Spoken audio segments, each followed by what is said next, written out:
Dr. Grace, you've studied so many of these cultures and foods along the way of doing Food FiXR. Talk to us a little bit about how you explore and expose yourself even to different cultures and food. And I guess like some stories and how it has impacted you over the time. Well, I've had a really rich experience with culture and people. I mean, I lived in California for 18 years before returning to Wisconsin, where I grew up. So I grew up in the middle of the country, farmland, so I had that background and basis. But then, in California, I lived in Berkeley and San Francisco Bay Area, and like everybody lives there, every culture you can possibly imagine, except for being in Paris, which is even more diverse, right? Right.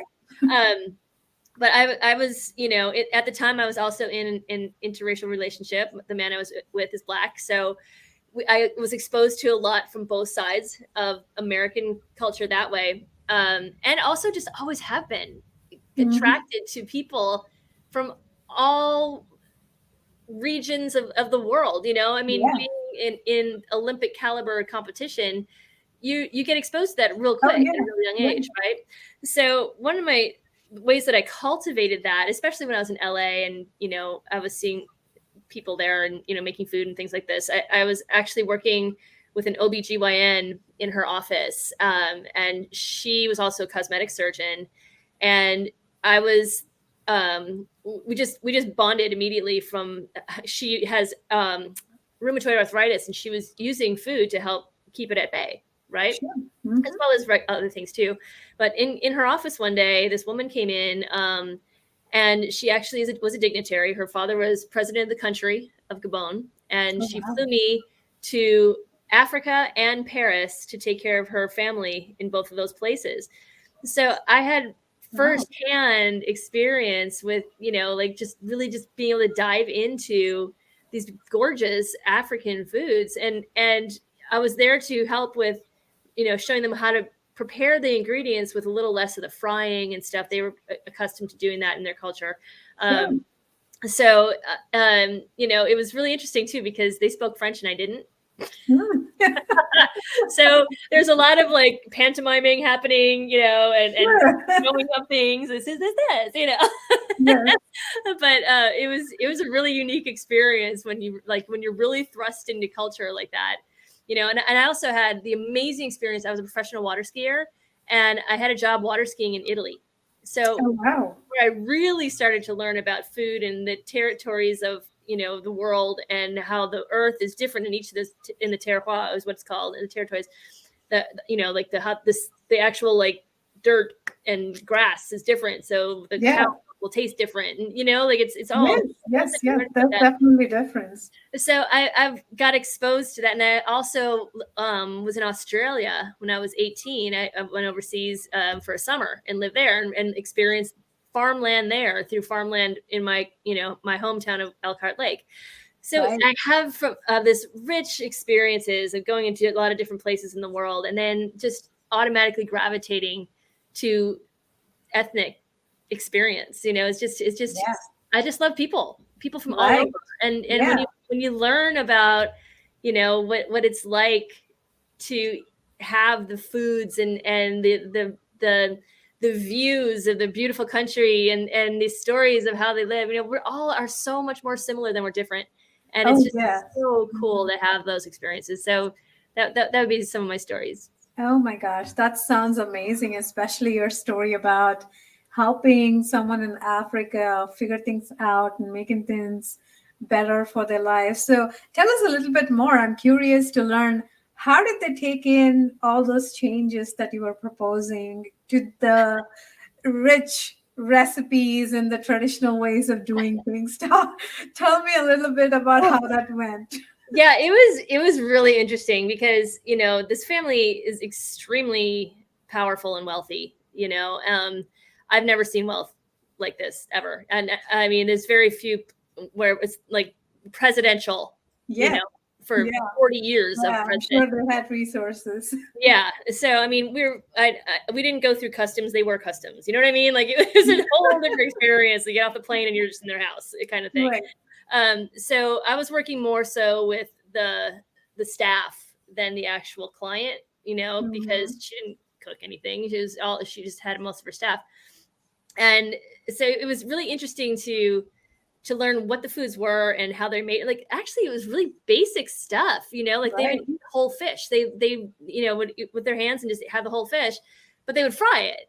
So I was trying to show them different ways of doing stuff, and some of it took, and other of it, there's like, oh, she'll be gone in a week, who cares, right?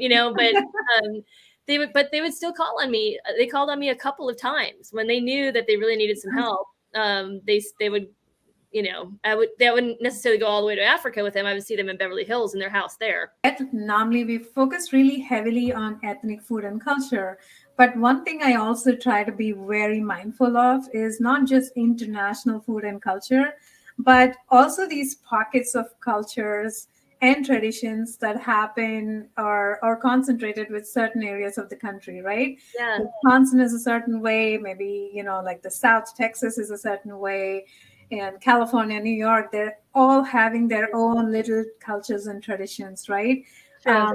Obviously, they have been around from however long, many centuries or years. People in those areas have been around. So you lived in California for so many years and came back here to Wisconsin. Tell us a little bit about the differences in the culture that you personally saw, maybe just as not just a Wisconsinite, but also as a doctor and looking at food as medicine sense. Yes. Well, I would say there was definitely a big difference between living in San Francisco versus living in LA.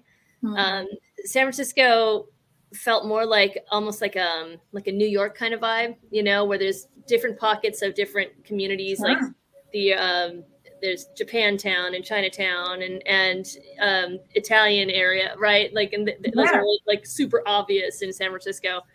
So you really had those like cultural infusions from generations of the same culture of people living in different pockets.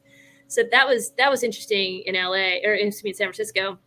And then LA is like all those. Talking about more food, right? Like, tell us about your own experiences, maybe even take us back to your childhood of some of your favorite food, right? Like every one of us have those childhood favorite foods and things. And some things that even now as adults, when we have them, take us immediately, instantly transport us back to those memories. Do you have any foods like that? And tell us a little bit about like what kind of memories they, bring back to you and, that kind of fun stuff. Of course. Well, I mean, the first thought always goes to the holidays. The holidays, that's when all the traditions like really get amplified and all the favorite foods come up, and in fact, that's kind of been my journey here since returning back to Wisconsin, and being the one that's actually really cooking all these old recipes that we used to make. I've transformed them to be the same flavors and textures, but now with better ingredients and less, of like, we don't use lard anymore. We don't use like things like that. So I would say, like making sausage for Easter, like the actual like making of the sausage, that's one that always transports me. And pierogies, my grandmother was Polish, so that was something that we would roll them out and make them by hand and like that whole thing. So that's a big memory. And then little things too, like the snacks. Like I still do this. We would, when we go grocery shopping, we would get carrots and we'd cut them up into sticks, little carrot sticks. And then we put them in water and put that whole thing in the refrigerator. And that would be our snacks. Like we could just reach in the water because it makes them last longer, right? So that, and watermelon, like those two things are still like in the fridge now. And they still remind me of being a kid, honestly. Oh my gosh. Yeah. You're talking about carrots in the fridge reminds me of one of those COVID summers. Actually, my son was probably about 4 or 5 years old, and he would want to go out in the evenings to play. And generally my rule had been like, you eat your dinner, hang out in the house a bit, let it digest, and then you go play as long as you want to. Yeah. So there was this one evening I was working on the dinner and he couldn't hold on to go out and play until my cooking was done. So he reaches out into the fridge, grabbed those carrot sticks, And I'm like, what are you doing? He's like, I'm having carrot dinner.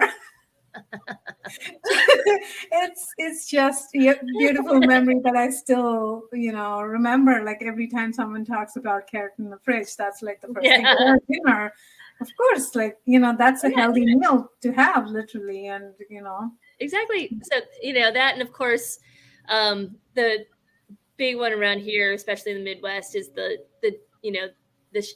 what is now known as a charcuterie tray, yeah, right? yeah, We grew up with the meat and cheese tray. That's what we call it. Not knowing yeah, that it was actually charcuterie, but yeah, right. some beautiful salamis and prosciutto and meats and all the local cheeses and stuff. I mean, Wisconsin is so rich in flavor with so many of those, Yeah. and that we're really lucky to have some of that. One of the reasons why I started Namli was also because of the change that I wanted to see here in the Midwest. Yes. I lived in other parts of the country before moving here to the Midwest, and then I did definitely notice all those cultural and even food accessibility related issues that you mentioned earlier on, and which is why I was like, why can't other parts of Wisconsin or Midwest have access to all these wonderful foods, Yeah. right? And we have Chicago, which is next to New York in terms of density of culture and the vibrancy of different cultures and traditions, even the density of restaurants next to New York. We Hmm. have Chicago right here in the Midwest. Yeah. And we have so many different other cultures and traditions also spawned around all over Midwest. And we just don't see that enough. And which is one of the big reasons why I wanted to start Namli, is to help people learn really and understand and build an awareness towards cultures and traditions and food Yes.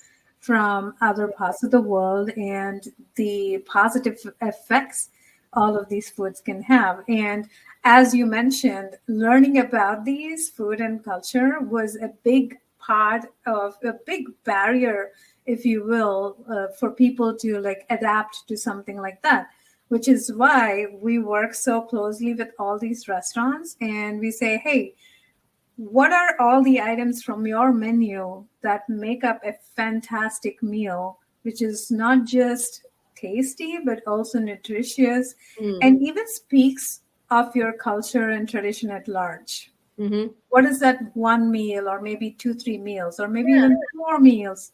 Let's pick them, bundle them so that people really don't have to worry about, oh, does this go with that? Or should I eat with this? Or, how do I pair it? And things like that. So, and a big thing when we speak about different cultures is families, right? Like all these cultures promote, meals in terms of, a family meal and things like that. So, which is why we also wanted to promote family style meals. And it doesn't really have to be a full family if you don't have a, number of people to sit and eat with you.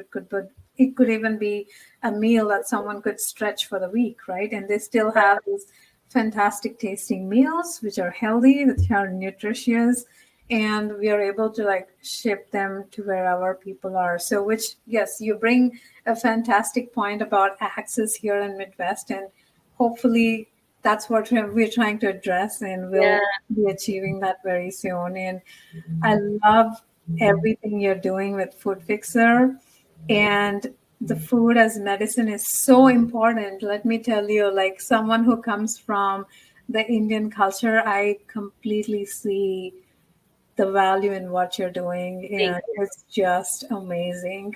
Thank you. I appreciate that. Yeah. We've got a massive mountain to climb, but it'll be a really delicious time doing it. Yes, absolutely, absolutely.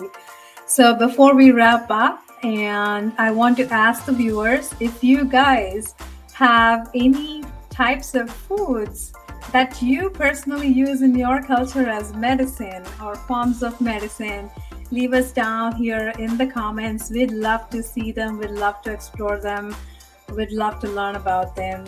Grace, thank you so much for coming and talking to us about everything you do with Food FiXR, and loved hearing all about your stories on food as medicine. Thank you so much. Thank you. It's been a pleasure. All right. Thank you. Bye, guys. See you on the next episode of Global Palette.